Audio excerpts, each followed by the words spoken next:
Hi everybody, and welcome back to another episode of Talking Cardboard. My name is Cory, and welcome to episode number 2 of What's in the Box?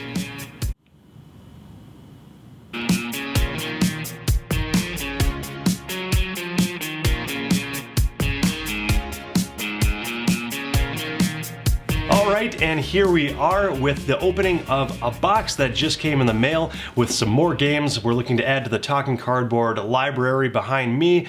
These games will be played soon, and we'll be getting reviews of these to the table very soon as well. You're going to have to excuse the sound of my voice. I've got a cold going on right now, so I'm a little bit stuffed up and just trying to kind of fight through that. So let's go ahead and just start digging into the box here and see what came in the mail. Alright, so the first game we've got here is Broom Service, a game, I believe one of Alexander Pfister's very first games that he ever designed. Very excited about this one. Great Western Trail is one of my favorite games. Maracaibo, another one of my favorite games of all time.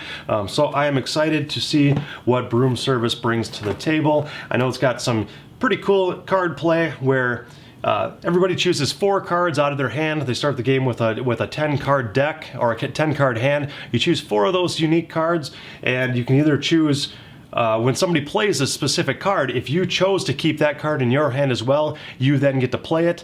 The cool part about it is you actually, or from what I understand, obviously I haven't played it yet, but from what I understand, you choose whether or not you're going to do the cowardly action on it, or if you're going to be the leader of the group. I forget what the leader is called, but anyway, if you choose to be the leader, it is a much better ability. But if somebody else around the table decided that they chose that card as well and they choose to be the leader, then they get to do that action and you don't get to do anything. If you choose the cowardly part of the card, you get that small minor action for free immediately. You can do it right away, but it's all about kind of guessing what opponents or what your opponents chose to keep as cards in their hand, and basically fly around the map, fly around the board here and deliver different potions to different sites. So Broom Service seems like a lot of fun. Looking forward to it. Alright, and on to the next we've got here is Super Motherlode. It takes after the video game Super Motherlode, and basically kind of like a mix between a deck builder and Dig Dug, or obviously the Super Motherlode video game too, where you're looking to dig down further into Mars, deeper and deeper, and cards do different abilities and different actions. You can unlock these other cards that have better and better actions as you go throughout the game, and basically the entirety of the game is you're trying to dig in the best locations to get the best minerals to then upgrade and get more victory points and eventually end the game with more points than the rest of the players, obviously. But it's very cool because you can actually set up your opponents to basically dig into these really good minerals that'll allow them to propel ahead of you. So you have to be very careful of where you're digging and when you're digging where. And yeah, it's just a really cool concept, really neat. Loved the Dig Dug video game, the old classic. Growing up, played that quite a bit too. And this just kind of takes right after that, where you're on Mars, digging down for some good minerals, and it just sounds like some good light fun. So looking forward to that. And on to the next is actually my very first Splotter game that I've ever got, and that is Bus. Never had heard about this game. It's an older game, first came out in 1999. Capstone Games just reprinted it, or it originally was printed, like I said, by Splotter. Splotter is a German game company who's more known for a lighter rule set, but very, very heavy strategic games. They usually don't have the best production value to them, but Capstone Games reprinted it and made the components real nice. I know some people are partial to the original artwork that Splotter came out with that had a lot of different homages and different shoutouts to various board games of yesteryear, some of the classics.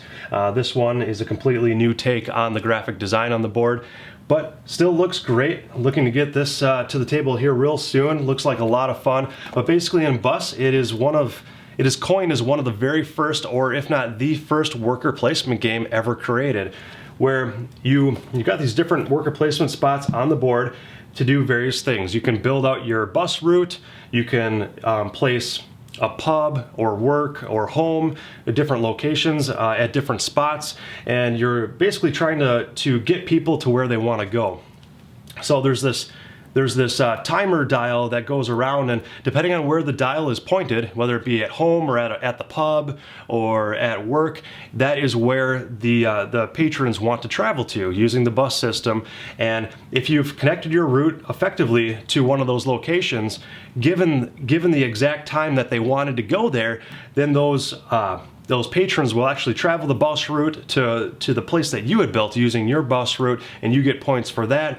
There's this really strange, kind of neat sounding, all in the same mechanism, where there's actually not time travel, but there's time manipulation in this game, where you can actually freeze time. So if people want to travel to the pub after being at work all day, I mean, who wouldn't want to?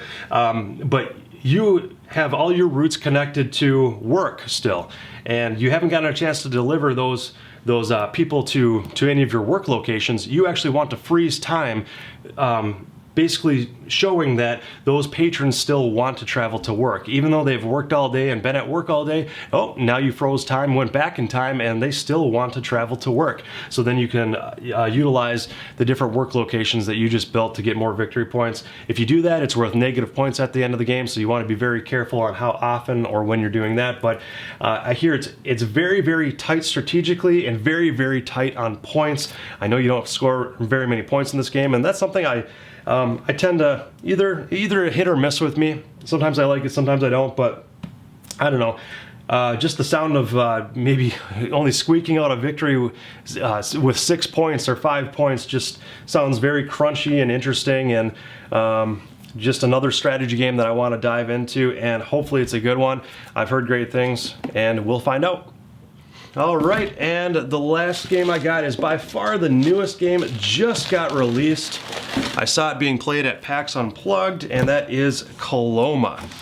So Coloma, I hear it's a successor to Hangtown, or a sequel to Hangtown, but almost a spiritual successor to Race for the Galaxy, which was a great, heavy, crunchy card game, strategy card game that I really liked. And basically this puts it in the Old West setting and has a board and a lot going on, but you've got these different dials that you're manipulating for specific actions, and everybody reveals their action at the same time, and that's where you're placing your worker to do that specific action. The really cool component of this game is that if you are the only one who chose that action, you get a special powerful version of that action, where if somebody else chose that action with you, you both get the weaker version of that action, and you both don't get to do as much as you'd like to do.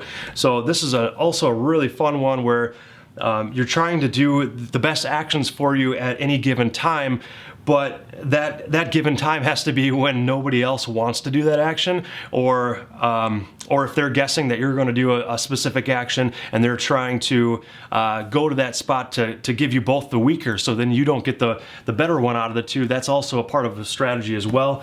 And I don't know, it seems like some good fun here. I hear it's more on the lighter to medium weight side. Some people have said that it is a little bit of a heavier game. I don't know where it's going to fall, where it's going to land. To me it looks like more of a middleweight, but I am very excited nonetheless. I'm actually kind of hoping it's more of a middleweight game, because I've got a lot of these heavier weight games. I know Broom Service is really light, and Super Motherlode is pretty light, but Bus is extremely heavy, and us here at Talking Cardboard, we've been getting a lot of really heavy strategy games to the table lately. So if this one's more of a middleweight, I will be very satisfied with that.